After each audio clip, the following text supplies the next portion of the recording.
Greetings and welcome to another episode of Q Points Podcast. I am DJ Sir Daniel. And my name is Jay Ray, sometimes known by my government as Johnny Ray Cornegay III. And we're about to dip right into our childhoods because this thing here was a major dance. It sure was. And Sir Daniel, to that point, how major is this dance? What's your hot take on the dance, the WOP? So, this Black History Month, we are delving into dances, line dances, things that you don't really think about, but are very, very important to the culture. And we want to recognize a hood dance that started in the 80s, bubbled out of the golden era of rap and hip hop.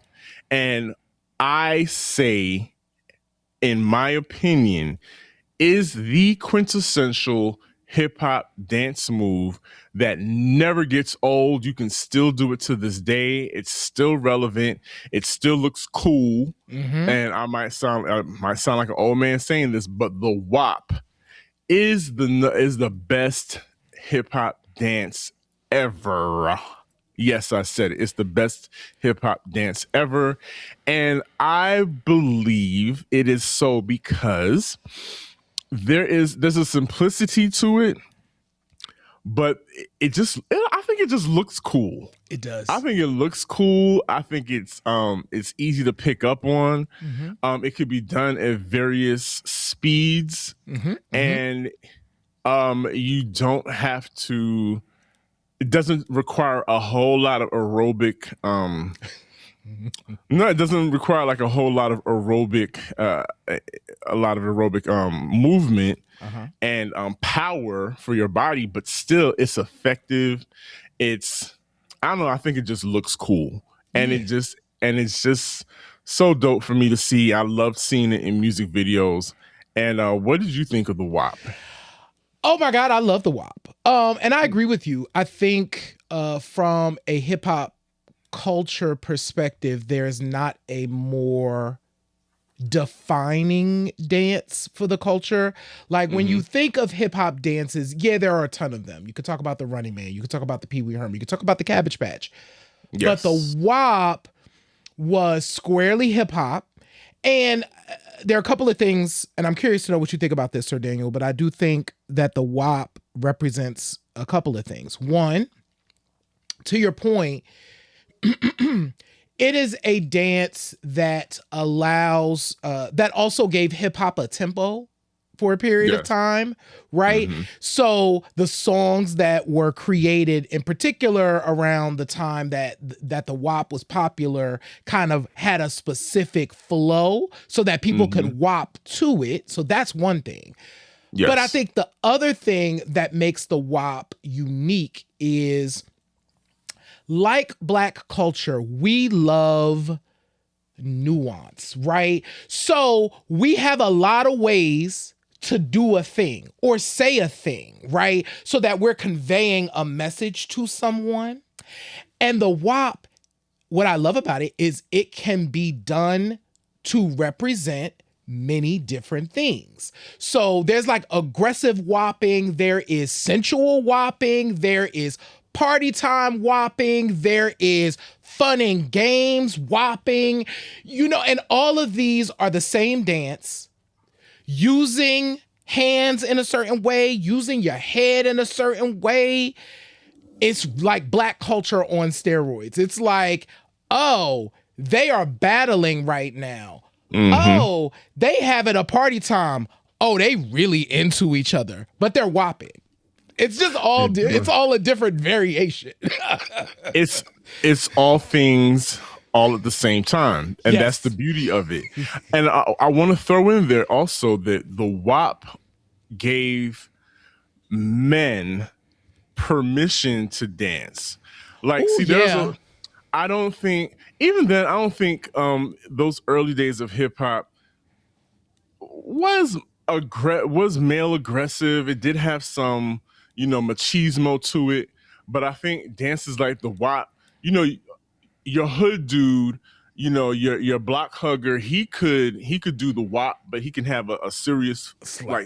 snarl on his face, Yeah. and still be cool, still be moving to the beat, and still have a young lady feel like, oh, she can engage him in this dance because he's doing it, but even though he's doing it from a b-boy stance, and he's looking assertive, he's looking aggressive while doing it, but it still gave him permission or an outlet to move his body and still retain some masculinity, some machismo at the same time. So that's why the WOP is everything everywhere all at one time. The best. That's why it's the best. That's why it's the best. I'm also curious, right? So hip hop, in particular our era, and y'all Gen Z folks and Gen Alpha, let us know what's up in y'all era. Cause we not y'all age, so we don't know kind of what that's like. But for us, it was always a flurry of dances, right? So the first, I guess, big hip hop dance that I remember was the Pee Wee Herman. Yes. So the Pee Wee Herman was kind of like the first big dance that I remember. And the WOP kind of came in. I would love to know too. There's no documented history on who was the first person to like do a WOP. It's clearly tied to New York historically, but like how it came to be is interesting. I'm wondering if Eric B and Rakim had something that sound of the way Rakim was producing had something that kind of gave it this like thing. I don't know. But what we do know is that it's the 40th anniversary of Woppit. 1986, Woppit came out. Now, I got Woppit later. So you were in New York at the time. So I didn't hear Woppit until maybe a decade later after it came out. What was that like? Because that came out and then was like, it was like a fork, a dividing line. Like the WOP is a thing. Yeah, so Woppit by one B-Fats, an MC out of Harlem, which kind of lends to this, well, did it come from Harlem? Because even though B-Fats was the first and to my knowledge the only rapper to name a song after the dance, that particular dance called the Woppit. So, but when you look back at say a Dougie Fresh is All the Way to Heaven. Yeah. The girls were dancing, they were doing the WOP real heavy in that video. Yep. And that tempo that you were speaking of, that particular, 98, 99 BPMs with I don't know how to explain this sound effect, but it was very present in a lot of Dougie Fresh and Herbie Love Bug productions. But it was that. Oh yeah. Yeah. That is a that thing, a not a shaker, but the metal. It was the mechanical version of that. I can't remember. I think it was called a shaker actually. So yeah. So that, I think when you heard that particular sound effect, that instrument, I think that led to it. Kind of automatically made you feel like, oh, I could do a stern WOP to this because the metal shaker is in fact being played in that record. But yeah, I think B-Fats goes down in history as probably the only person to give a record to that dance, or to produce a record around that dance. And when you think about it, there's not a whole lot of records dedicated to those dances. You have the Woppit, Woppit. You have the Pee Wee Herman. You do have Smurfy's Revenge, which is dedicated to the Smurf. But any of the other dances, like the Running Man was so popular, the Roger Rabbit, some people call it the Crab. And that's another thing we could talk about, how these dances traveled around before, because they traveled before we had the internet. Yeah. And before we had YouTube. So those dances got around. Yeah. But we don't know how. Well, I can theorize how they got around to different regions of the country. But then the dances would always take on different names in different regions of the country. And there would be some variations on it, as because you taught me that there was a DC version of the Wop, right? It is. There's a very unique version of the Wop. It's the DC Wop, essentially. Care to demonstrate? Okay, so for the people who are watching, for the people who are listening, y'all need to come to the video version and watch. But I remember the DC Wop as being very upper body heavy, whereas the New York Wop, because there was a distinction, right? The New York Wop was head focused, shoulders, but it was very head focused, and you could add hands in there. The DC Wop was upper body hand focused, where it was like a wave, and you went to the side, back and forth, double time, da, da, da. So it's very similar. It's just that my head is not. Please come to the video. My head isn't moving, right? But my upper body is moving. And I'm like not into it. And, you know, so that's what I remember the DC Wop as being. DC people, let me know if I'm off. But when I was a kid, we called that the DC Wop. DC Wop. And it's so funny because when you demonstrated that for me the first time, I immediately thought, well, that looks like a variation on the Cabbage Patch. It does. That's a variation on the Cabbage. It is, right? Because the right. Yep. You isolate your arms, but your torso is moving from left to right, and like you said, you could double time and bring it back and bring it around, and there's a little bit of the snake in there too, like a little bit of snake, yes. So sidebar, preparing for the show, I wanted to show J Ray this video that I know he had never seen. Oh my God.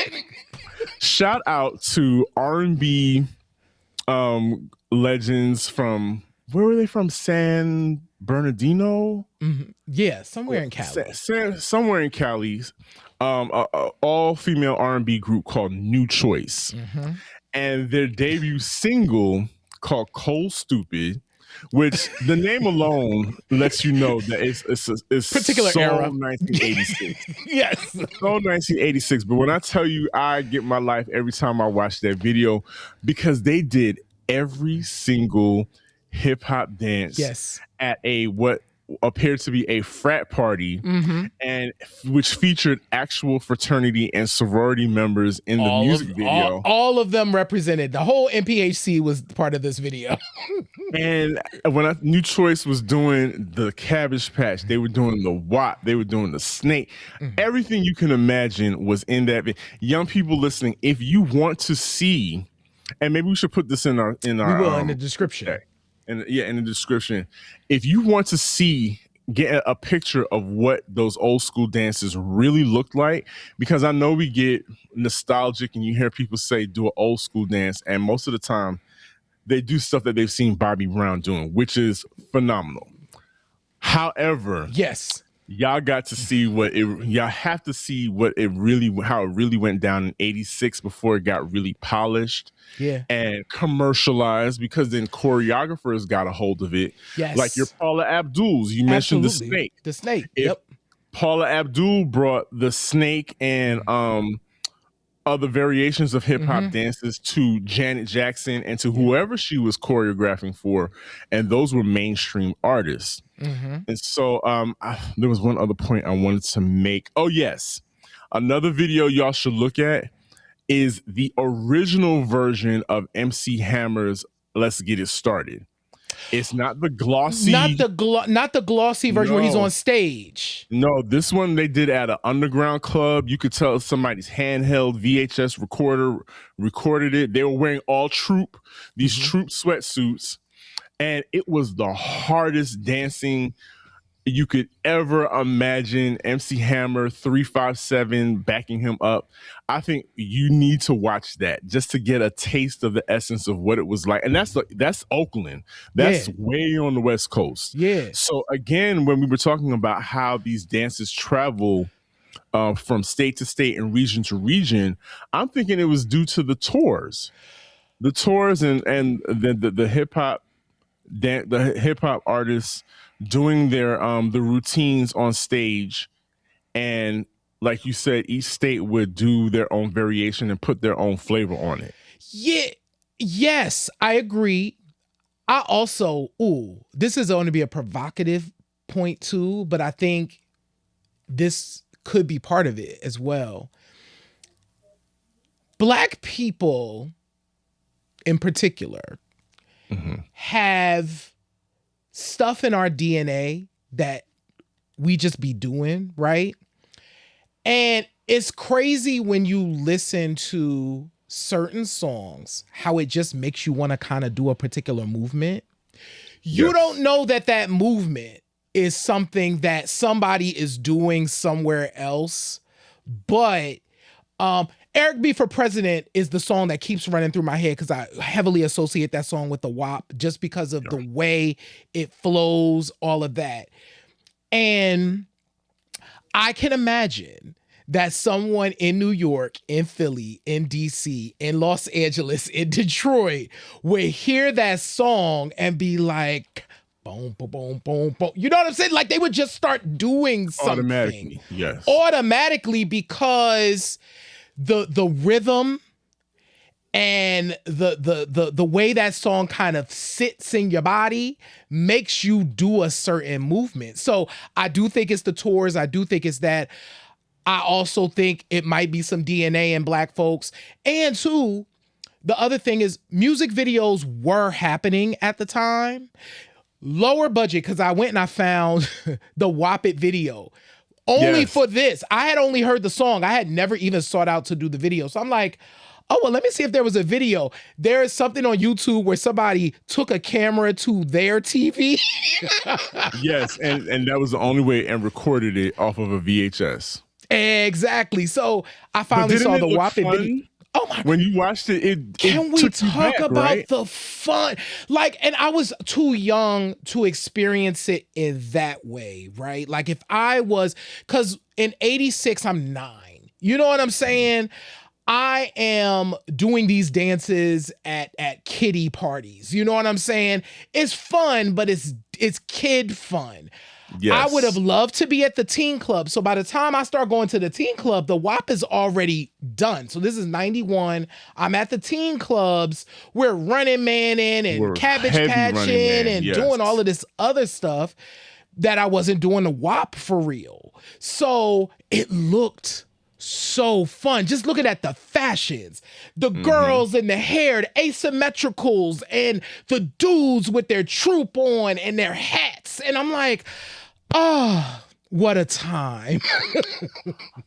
So I think the takeaway then is, like everything else, the WAP and all the dances that became formulated off of golden era hip hop music was something natural because it was genetically coded within us. Ooh. And there was something about the music that unlocked that within us, within that generation, to create those dances. Because I said the same could be said about all the dances that our parents, you know, did, where they were doing not the jitterbug, but the mashed potato and the mashed potatoes and all of those dances, and they were having the time of their lives too. Yeah. So I think so. Then there's something to say that the music unlocks a code within us that we all have, and it just changes from generation to generation.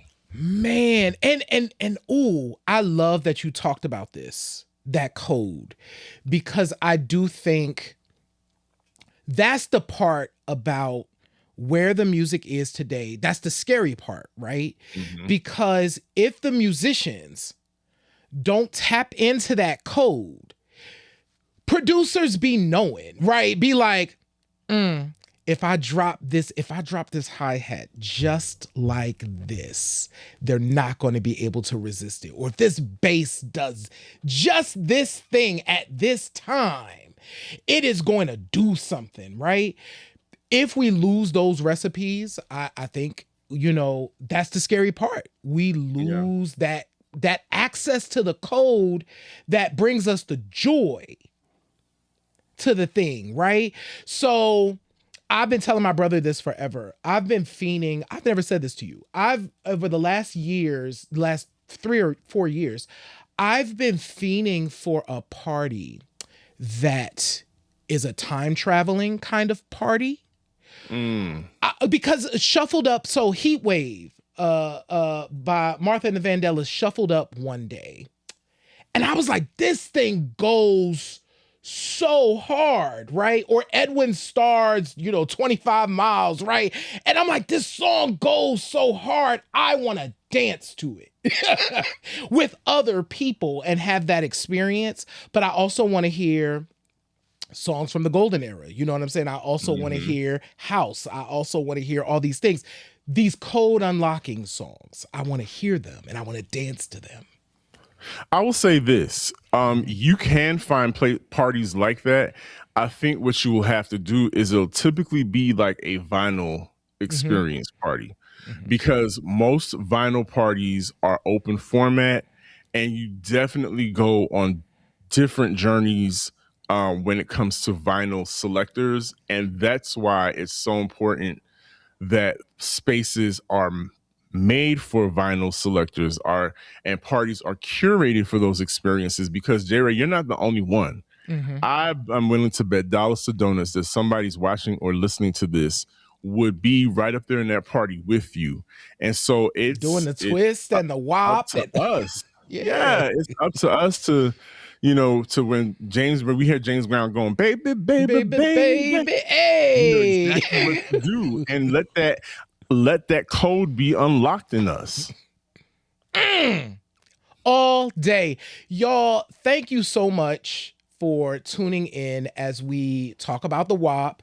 We're having such a good time for Black History Month, just talking about dances and what they mean for the culture. But subscribe to the show. If you could see our faces and hear our voices, we would love it if you subscribe. Share the show with your friends, family, and colleagues. It is absolutely free, but it helps us to be able to grow this thing that we're doing here at Q Points, these conversations. So if you dug this, share it, right? Subscribe to the show in that way for free, but also become a member. So becoming a member helps us to keep the lights on in Q Points land and keeps us being able to do this show. And you can subscribe by visiting our website at qpoints.com. Also on our website, you can check out our entire archive of shows. Check out our Substack. We got a lot of dope stuff over there on Substack, and shop our store at store.qpoints.com. We appreciate y'all. We love y'all.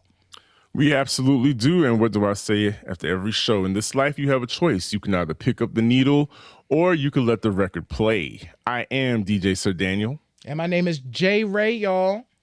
And this has been Q Points Podcast, dropping the needle on Black music history. We will see you on the next go round.